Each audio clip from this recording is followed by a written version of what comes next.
A command post exercise could be compared to an iceberg. People usually think that it is limited to a couple of days in the field. In reality, joint and combined exercises encompass 1 year of progressive training and even more in terms of preparations.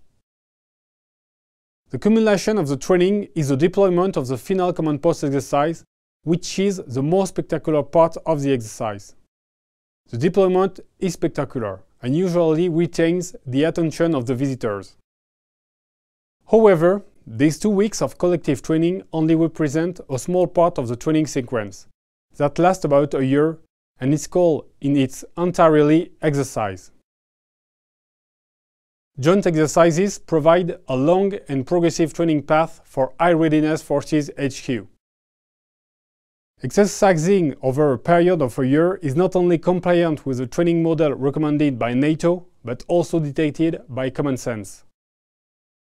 As a third of any staff are rotated each year, the team needs to be crawling and walking for months before being able to run on the field.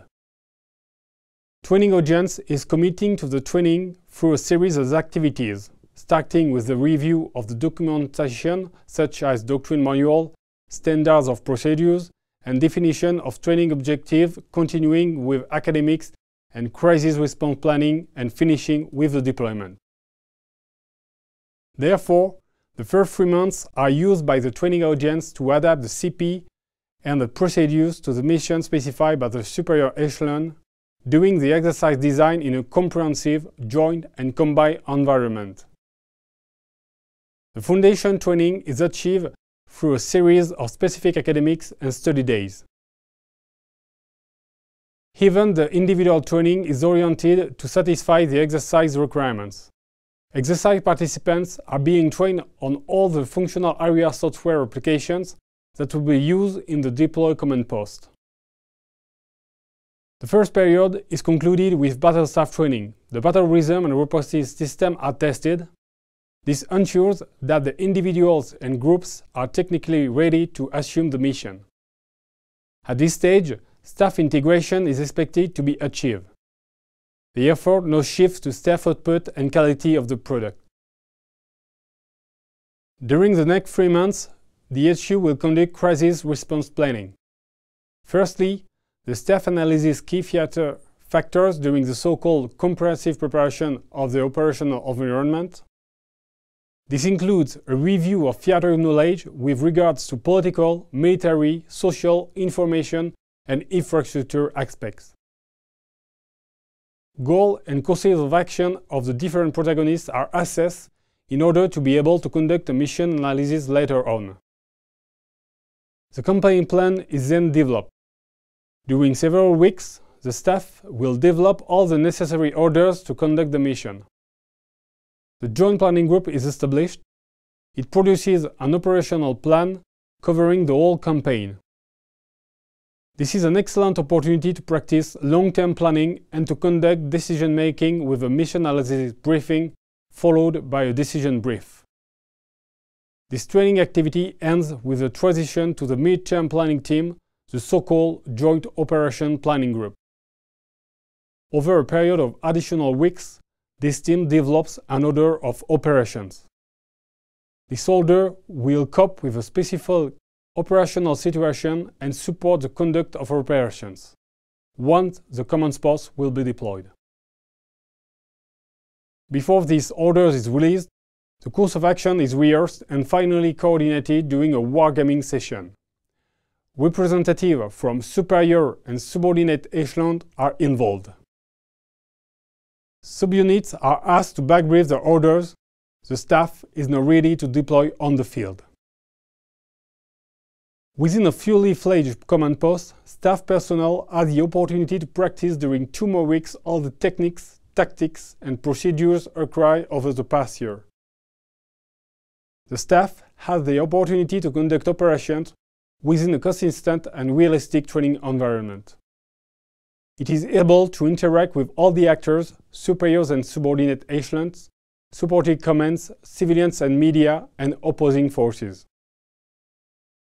The exercise does not finish on completion of the 8 days of executing a high-tempo operation.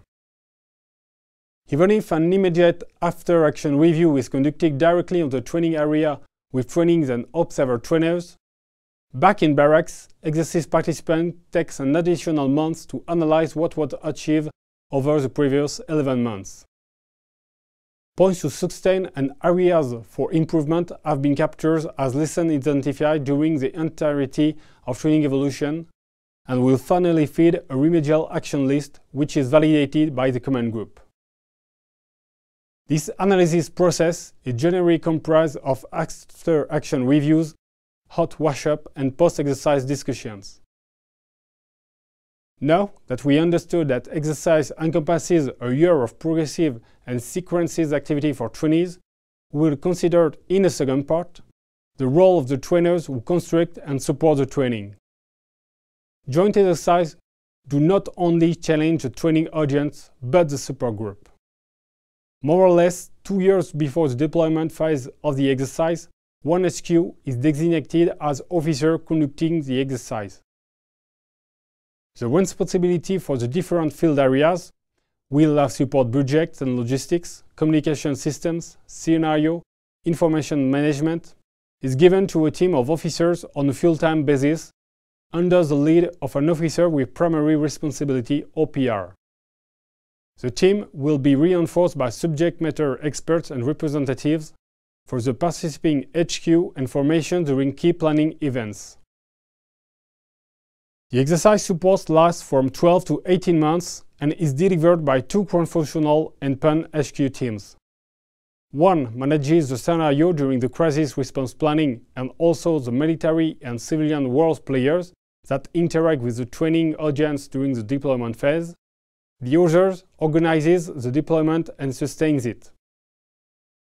The scenario working group supports all the training activities that comprise the exercise.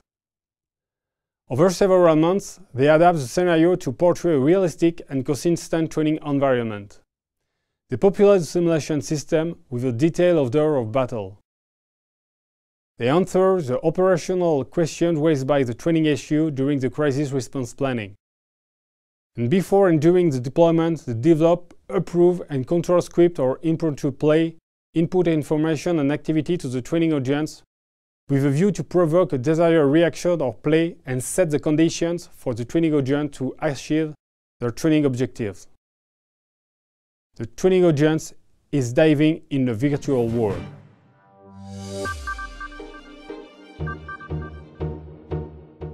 NATO launch airstrikes in Titan. This is the first offensive action by NATO forces acting under a UN mandate to remove Cayman troops from Titan.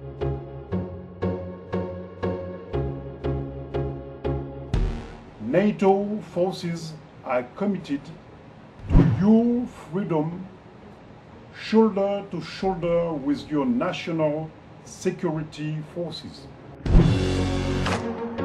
This huge and very carefully planned operation is already achieving some success. 3 die in tribal clashes at refugee camps. We've heard these stories about potential deaths in the camps. We've heard stories about human trafficking. We want to verify their accuracy and really determine what aid needs to be provided. Another missile exploded at Massawa Airport without causing casualties. By firing Scuds into Titan, they will only escalate the situation further. Former BLA leader assassinated. Kotkaniemi has paid the price for what Kitikumu and his hardliners consider to be his treachery in negotiating with NATO. And refugees flee camps to live by the roads. NATO forces have done too little and too late. Now that the role of scenario working group were described, we will finish with the team in charge of real-life support and communication information systems, plan and resource the support associated with the deployment. As an exercise is not as important as the real operation and as such does not carry the same urgency, its planning is distributed over months. This time is used to find the most efficient solution. 1 year is usually necessary to coordinate all the aspects of the deployment, legal arrangement, funding and contracting, transportation and in-processing, accommodation, messing, force protection, medical support, welfare, supply, maintenance. Time is also required for the planning and deployment of communication in information systems. The planning is confirmed during site surveys and interoperability tests. Every exercise is unique with different participating headquarters, host nation support and communication systems. Thus, exercise support team must adapt the deployment accordingly. The actual deployment usually lasts nearly 2 months. 5 weeks are dedicated to the CP setup. This setup includes sector deployment, network build-up, CIS tests and security validation. 2 weeks of command post exercise with the training audience and 2 weeks of redeployment. We can easily understand the preparation of such a deployment also makes the support team very busy over a couple of months. For RLS team, the exercise can be considered as over only once the final budget report is made. As a conclusion, joint and combined exercises provide the training audience with a clear training progression over a year, cumulative with the final deployment. This is achieved within a realistic environment developed by the scenario group. The exercise support group takes advantage of the available time to implement cost-efficient solutions. The training audience had the opportunity to plan in great detail during the years, build up and develop the professional skills to a high level that will allow them to fulfill their mission. They are now ready for the operation and the time pressure associated with it.